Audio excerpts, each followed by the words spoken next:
हमारी कमिटमेंट्स है वो पूरा करना मेरा एजेंडा है। 8 मार्च वैसे तो महिला दिवस के तौर पर मनाते हैं, लेकिन दिल्ली सरकार महिलाओं को वो सौगात देने वाली है जिस पर न जाने कितनी सियासत हो चुकी है। जी हां, महिला दिवस पर दिल्ली सरकार महिला सम्मान योजना को लागू करने वाली है। बीजेपी इसकी फुल तैयारी कर रही है, जिसका दिल्ली वासी महिलाओं को बेसब्री से इंतजार है। वहीं आम आदमी पार्टी भी लगातार महिला सम्मान योजना को लेकर हमले कर रही है, लेकिन दिल्ली सरकार ने भरोसा दिया है कि जो उसने वादा किया है उसे पूरा करेगी।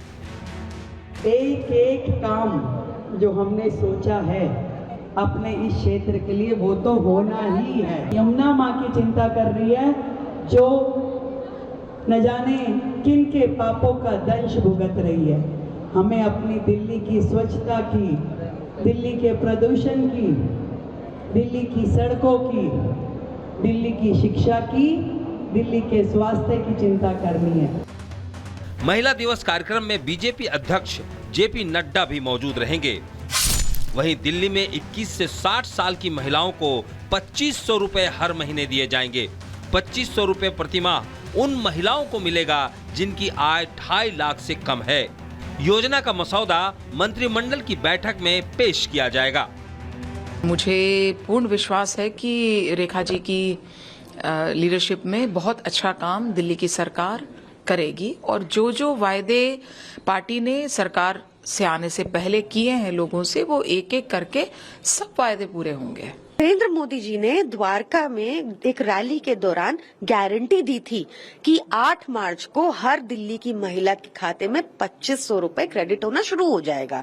उन्होंने गारंटी दी थी कि फर्स्ट कैबिनेट में ये प्रस्ताव पारित हो जाएगा और आप सबके सामने होगा कि वो गारंटी थी या जुमला था। दिल्ली में सरकार बने 16 दिन हो गए, लेकिन अब तक महिला सम्मान योजना लागू नहीं की गई। महिला सम्मान के तहत महिलाओं को 2500 रुपए हर महीने देने हैं। ऐसे में आम आदमी पार्टी बीजेपी पर वादा खिलाफी का आरोप लगा रही है। Bureau report, Republic Bharat. आगे बढ़ेंगे, खबर आपको उत्तर प्रदेश की संभल की बताएंगे, क्योंकि संभल में विवादों की श्रृंखला में अब एक नया विवाद जुड़ चुका है। दरअसल संभल के जिला मुख्यालय में नगर निगम की तरफ से ये आरोप लगाया गया है कि 6 बीघा जमीन पर अवैध कब्जा कर वहां पर मस्जिद और घर बनाए गए हैं। विवाद हुआ, इसके बाद अधिकारियों का एक्शन भी देखने को मिला है और अधिकारी जमीन नाप के लिए पहुंच गए। रिपोर्ट देखिए।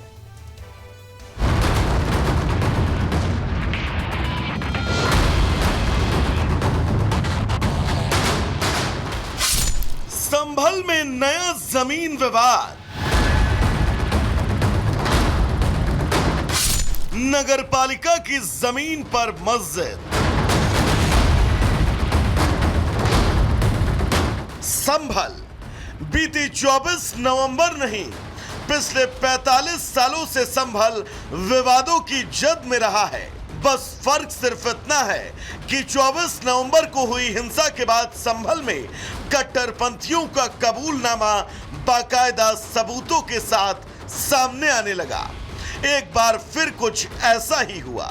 दरअसल जिस जमीन पर आपकी नजरें हैं वो जमीन नगरपालिका की है और दावा किया गया कि इस जमीन पर कब्जा करके न सिर्फ मस्जिद बनाई गई बल्कि कई लोगों ने अपने बहुमंजिला मकान खड़े कर दिए। दरअसल जिला मुख्यालय में तकरीबन 6 बीघा जमीन की गुरुवार को नपाई की गई। आरोप लगे कि नगरपालिका की जमीन पर मस्जिद और करीब 45 मकान बनाए गए जो कि अवैध हैं। संभल के चंदौसी तहसील द्वारा जिस 6 बीघा जमीन पर अतिक्रमण की बात की जा रही है, जिसमें ये बोला जा रहा है कि एक मस्जिद है और तकरीबन 45 के आसपास मकान है, लेकिन सवाल वही खड़ा होता है कि 30 साल बाद नगर पालिका की जमीन पर अब अतिक्रमण बोल देना, जबकि जो लोग यहाँ पर रह रहे हैं उन लोगों के पास उस जमीन के कागजात हैं। हालांकि तहसील का कहना है कि अगर कुछ भी लूपहोल पाए जाएंगे तो कब्जे हटाने की जो कार्रवाई है वो की जाएगी।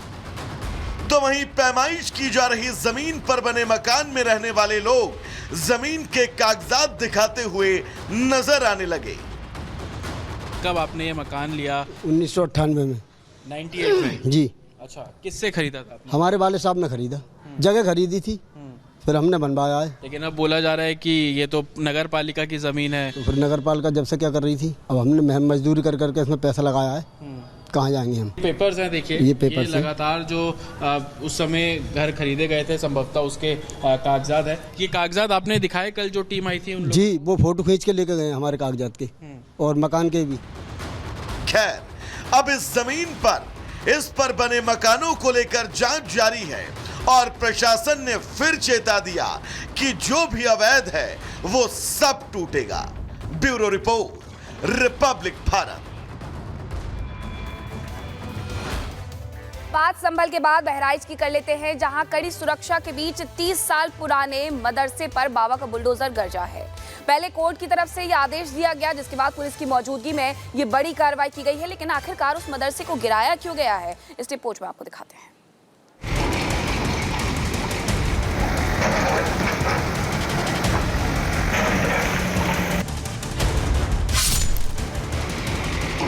यूपी के बहराइच में बने अवैध मदरसे को जमींदोज कर दिया गया।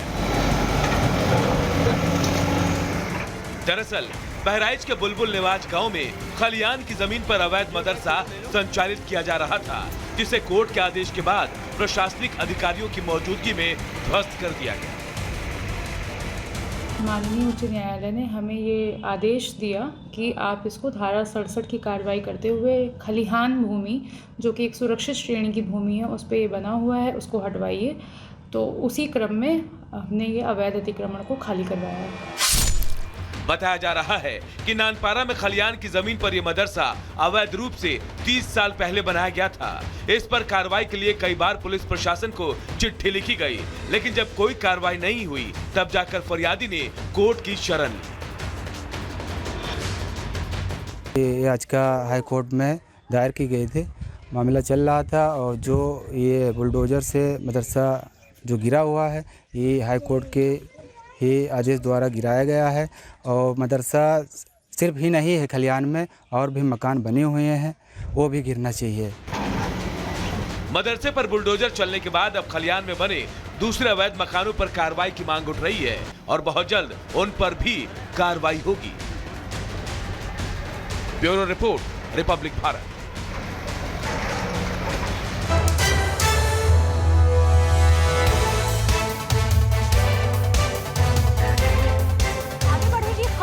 जम्मू कश्मीर की बताते हैं। जम्मू कश्मीर में 3 युवक जो शादी समारोह में गए थे, लेकिन इसके बाद उनका कोई पता नहीं चल पा रहा है। पुलिस लगातार तीनों युवकों की तलाश कर रही है। हालांकि पुलिस आतंकी गतिविधियों के अनुसार भी इस पूरे मामले की जांच पड़ताल कर रही है। रिपोर्ट के जरिए आपको दिखाएं।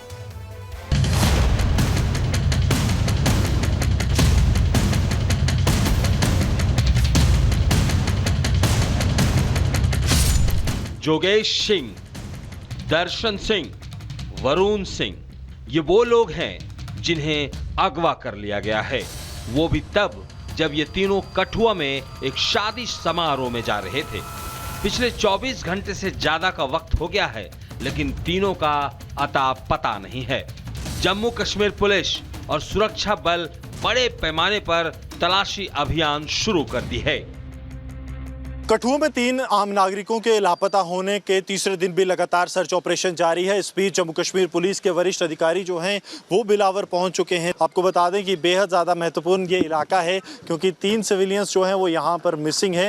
ये इलाका जो है ये बिलावर का पड़ता है। यहाँ से ठीक सटा हुआ इलाका लोही मल्हार का है, जहाँ से ये वाकया सामने आया। देर शाम जो है पुलिस को इस बात की इत्तला मिली, जिसके बाद ये सर्च ऑपरेशन जो है वो शुरू किए गए।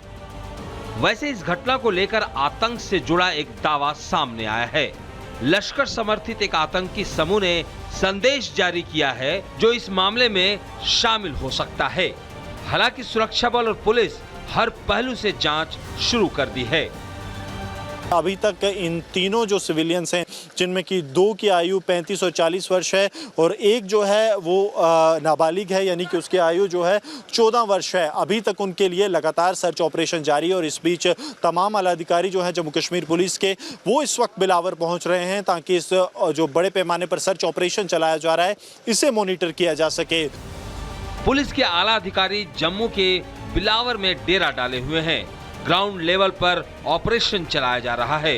वहीं 3 लोगों के लापता का शोर जम्मू कश्मीर विधानसभा में भी गूंजा।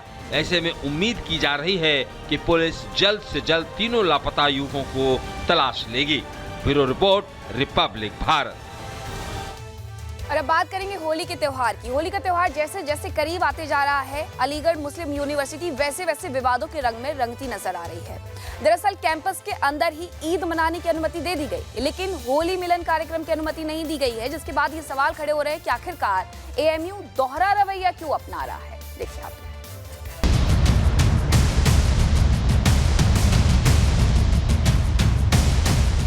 नहीं, ये